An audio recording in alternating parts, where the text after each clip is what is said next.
சாணக்கியாவின் பழிவாங்கும் சபதம். ஒரு மனிதனை அவமதிப்பது ஒரு தவறு மட்டும் இல்லை, சில சமயம் அது ஒரு பேரரசின் முடிவாக மாறும்.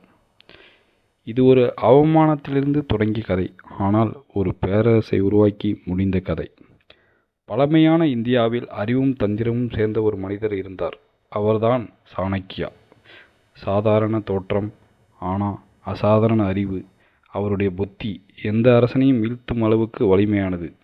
அவர் கற்றது புத்தகங்களில் மட்டும் இல்லை, வாழ்க்கையிலிருந்தே. ஒரு நாள் சாணக்கியா நந்த அரசரின் அரண்மனைக்கு சென்றார். அவருடைய நோக்கம் நாட்டை நல்லபடியாக நடத்த உதவுவது. ஆனால் நந்தன் என்ன செய்தான் தெரியுமா? அவரை பார்த்தவுடன் அவமானப்படுத்தி வெளியே தள்ளினான். அந்த ஒரு தருணம் சாணக்கியாவின் வாழ்க்கையை மாற்றியது. அரண்மனை வெளியே சாணக்கியா தன் கூந்தலை அவிழ்த்து வைத்து ஒரு சபதம் எடுத்தார். இந்த அவமானத்துக்கு பதில் கிடைக்காமல் இந்த கூந்தலை நான் கட்ட மாட்டேன். இந்த சபதம் ஒரு மனிதனின் கோபம் மட்டும் இல்லை, ஒரு வரலாற்றின் ஆரம்பம். பல நாட்கள் தேடிய பிறகு ஒரு சிறுவனை கண்டார். அவன் பெயர் சந்திரகுப்தன்.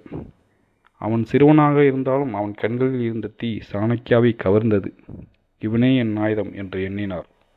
அந்த நாளிலிருந்து ஒரு சாதாரண சிறுவன் ஒரு பேரரசாக உருவாக ஆரம்பித்தான். சாணக்கியா அவனுக்கு வாள் மட்டும் கற்றுக் கொடுக்கவில்லை, அவர் கற்றுக் கொடுத்தது அரசியல், தந்திரம், மனித மனம். போரில் வெல்ல வேண்டுமென்றால் முதலில் மனதை வெல்ல வேண்டும் என்று அவர் சொன்னார். பல ஆண்டுகளின் முயற்சி இறுதியில் நந்த அரசும் வீழ்ந்தது. சந்திரகுப்தன் அரசனானான். மௌரிய பேரரசு உருவானது. சாணக்கியா தனது சபதத்தை நிறைவேற்றினார். ஒரு அவமானம் ஒரு பேரரசை உருவாக்கியது.